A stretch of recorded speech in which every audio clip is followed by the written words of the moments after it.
This week, two of the things that have shown up in my professional learning network that have really influenced my thinking are this particular podcast, your bootstrapping questions, which doesn't look like it has anything to do with education at all, but it actually has some really great thinking about education, and particularly about the gap between where we are and where we want to be.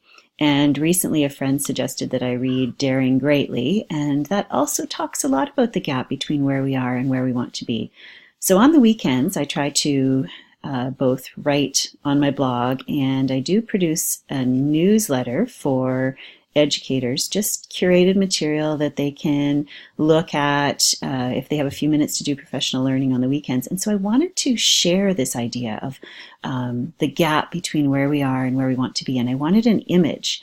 And the obvious image for that for me is the mind the gap sign. And I wondered, how could I get a copy of that image so that it wasn't copyrighted and it was free to use? So one of my favorite places to find images is Unsplash, because it has absolutely gorgeous images. But when you're looking for something really specific like that mind the gap image, this might not be the best place to look. But luckily, Google can help us here as well. So I'm going to just share how we can search Google for images that are free to use. So let's say I'm looking for the mind the gap image, and I go to images, and this is what I get. So lots of things. This is really what I'm looking for, this image right here. How am I going to know whether I'm allowed to use that image or not? So luckily there is a feature in Google that allows us to fix or to check on that. So when we go to tools, we see that there is a tool that is usage rights.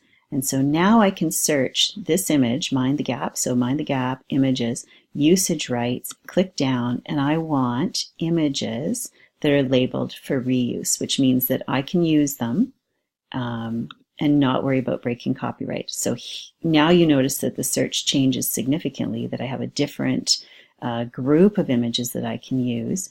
And so as I look through here to see if I can find the one I'm looking for, so there's one possibility.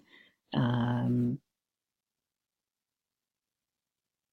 here's another one. So if I choose this one, I see that it's Wikimedia.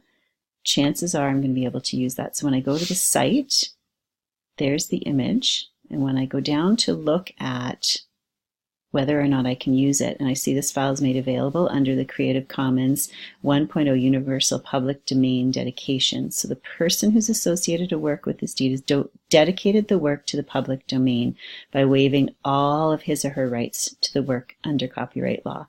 So that means I'm free to go ahead. I can take this image, we can open it in a media viewer so that we can use it from here, download the image, or just take a screenshot of the image. And then what I would also do when I use the image is explain where it came from and that this is the license being used, so I'm free to use it. So it's certainly something to be sharing with our students. I think we have to really make sure as educators that we're teaching kids that they can't just take anything off the internet. They have to respect the usage rights, the copyright, and the ownership of the person who owns the image.